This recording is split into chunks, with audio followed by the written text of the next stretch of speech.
Hello and welcome to Accelerate. I am Matt Stone. This is the podcast where we encourage and inspire CEOs, founders, and visionaries on their big leap journeys. We talk about the stories and strategies that will help you accelerate toward your big leap destination with purpose, humility, an open mind, commitment to growth, and recognition that the way we get there is at least as important as where we end up. And I'm so delighted that you've tuned in today. And it is Friday, September the 9th in 2022. And I hope you have had a great week. If you're in the US, you probably had a bit of a short week with the holiday on Monday. But here we are heading into another weekend, 9/11 weekend. And now that I can get to the World Trade Center very, very quickly, I'm thinking about going down and checking it out on Sunday and just see what that's all about and experience that. It's a very interesting place. Let's just say there's an energy there, and it's very powerful, even when it's not on the anniversary. But looking forward to just paying respects and being a part of that. But today, what's on my mind on Friday is friendship. And I've been thinking about the highs and lows of entrepreneurship. And believe me, there are such lows. I mean, just despair at times, and then a few highs along the way. But it's so challenging. I saw Gary Vee put out a video, I think yesterday or today. I forget when. It was very recently, talking about it. It takes people are moving too fast. It takes 10 years, to build a company. And I thought that was so insightful and right. This whole speed concept. But along the way, in order to endure and thrive, I can't think of few things that are more important than friendship.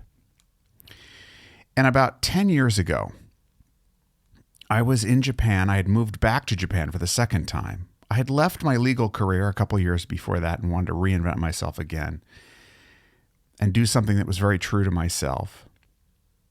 And I was still searching for what that was. So I started a different small company. It was in the legal translation industry.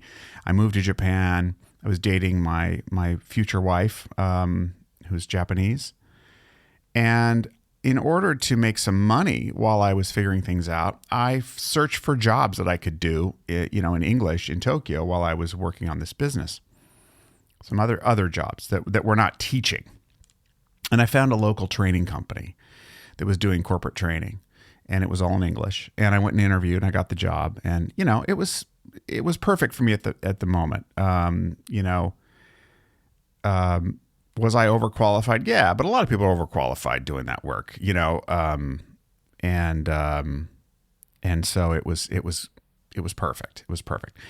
And I got to meet this crazy circus of people. I mean, it was really, I was kind of mesmerized by the crew that I was around doing these training gigs at all these huge companies, big iconic companies. It was pretty cool. I thought, whoever owns this thing, and I kept hearing about this guy, Jason. So finally, I thought, I really want to meet this guy. So I sent an email to him. I said, you don't know me, but your people hired me, and I think you and I need to meet. And to my surprise, somewhat, he agreed. So we go out to this place called Paul in Tokyo, and we sit down for coffee, and he's basically thinking, who is this guy that just emailed me and said, I'm a new, contractor for you, and you and I have to talk. And he was really curious. And basically what I said to him was that he and I had a future together, that I could see that we were going to collaborate. We should do some business together. And that while I was technically working for him, that there was a peer relationship. And he was just like, whoa, I mean, either this guy's an egomaniac or I don't know what's going on. And you know what? I'll tell you, over the years, we have become incredible friends. And that man has helped me so much in my entrepreneur journey with my company, because after that is when I decided to take on this challenge of taking on what is now Behavioral OS. The corporate name's Temenos, from its successor, our dearly beloved and unfortunately deceased founder who I succeeded. And I'd made the decision. The offer was there to do it, and I'd made the decision. And it's a very long and difficult road. And he has supported me so much. Countless dinners where we go out and we just shoot the shit and share stories and life stories and then talk business. He started his own business, built it from nothing. And he told me a lot of stories along the way, and I don't have time to share a whole bunch of them. But one of them was in times of great frustration over trying to figure out how do I position our services for this current market. I know we have something highly valuable, but it's it's how we deliver it. It's how we talk about it to get it to resonate. It's so important when you're small to break through. You've got to really go niche and communicate in a way that grabs people's attention. Harder than ever. Even though it's easier than ever, it's harder than ever in some ways. And he told me about his signature program that really got him launched. And I mean, it's a huge thing, and it's raked in a lot of money over the years. It took him 6 years to get that to really go. 6 years of going, trying, talking about it and having no one listen, and they don't get it, they don't like it, to a few tries and then tweaking it, getting some feedback. 6 years.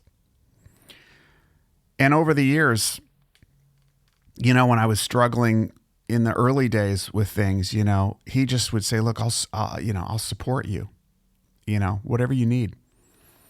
We've gone to Hawaii together and shot videos. He came to my wedding, to our wedding in Hawaii. But more than anything, he's just been absolutely rock solid in terms of supporting, and because we relate to each other. He's just ahead of me. He was ahead of me. So I consider him an incredible friend, a mentor. Probably the hardest thing about leaving Japan, well, not the hardest, one of the hardest though, clearly, one of the very top hardest things about leaving Japan was to not be able to go out and have, katsu or yakiniku with my buddy Jason and yuck it up. Our friendship will endure forever. We continue to talk very regularly. We share our lives together. He still encourages me. I still encourage him. It has become a two-way street, I think. But I think the main point here is that these journeys of creation and entrepreneurship and, trying to build something that either no one has seen before, or you've never seen before, go somewhere you've never been, they are marathons.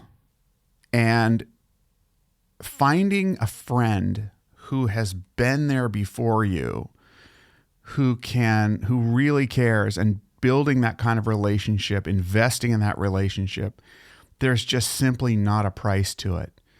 Because when the shit hits the fan and you're spent, you need that friendship to pick you back up, to remind you of who you are and how much you've accomplished. One of the traditions that he and I have had over the years is every January we get together and we have a lunch.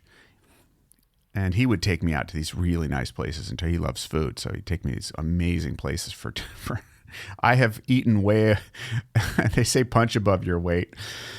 I've eaten above my wallet many, many times because of him.